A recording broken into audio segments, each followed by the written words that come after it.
இனிய தமிழ் வணக்கம். மங்களம் பொங்கும் மார்கழி உற்சவத்தில் திருப்பாவை பாடல் 30.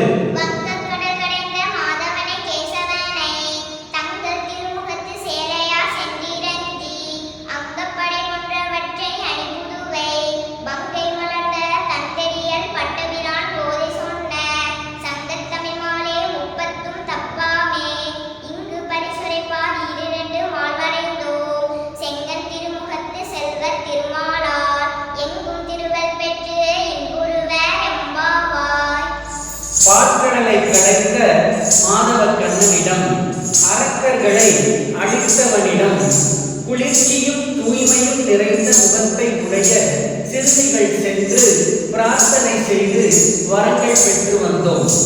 இந்த மார்கழி விரதத்தின் அதாவது பாவை நோன்பின் வழிமுறைகளை குளிர்ந்த மலர் மாலைகளை அணிந்தவரும் சிறந்த ஞானியுமான பெரியாழ்வாரின் புதல்வியும் சூடிக் கொடுத்த சுடற்பொடியுமான ஆண்டாள் தொன்மை மிக்க தமிழில் 30 பாடல்களாக இயற்றி அவற்றை திருப்பாவை என்னும் மாலையாக கொடுத்து நமக்கு அருளியுள்ளார்.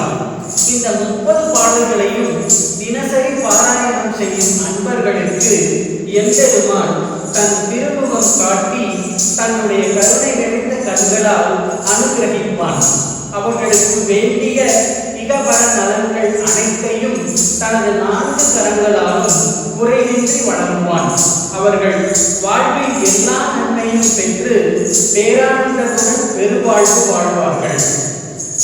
அதாவது பாராயணத்தின் நன்மைகளை எடுத்து இயம்பும் பாடலாக இப்பாடல் அமைந்துள்ளது. இறைவனிடம் பக்தி கொள்ள தகுதிகள் என்று எதுவும் கிடையாது. நாங்கள் இதை உணர்ந்து கொண்டோம். நீங்களும் உணர்ந்து கொண்டு இறைவனை துதித்து அவனை அடைவீர்களாக என்று ஆண்டாள் இப்பாடலில் கூறியுள்ளார். இத்துடன் திருப்பாவை இனிதே நிறைவுற்றது. நன்றி.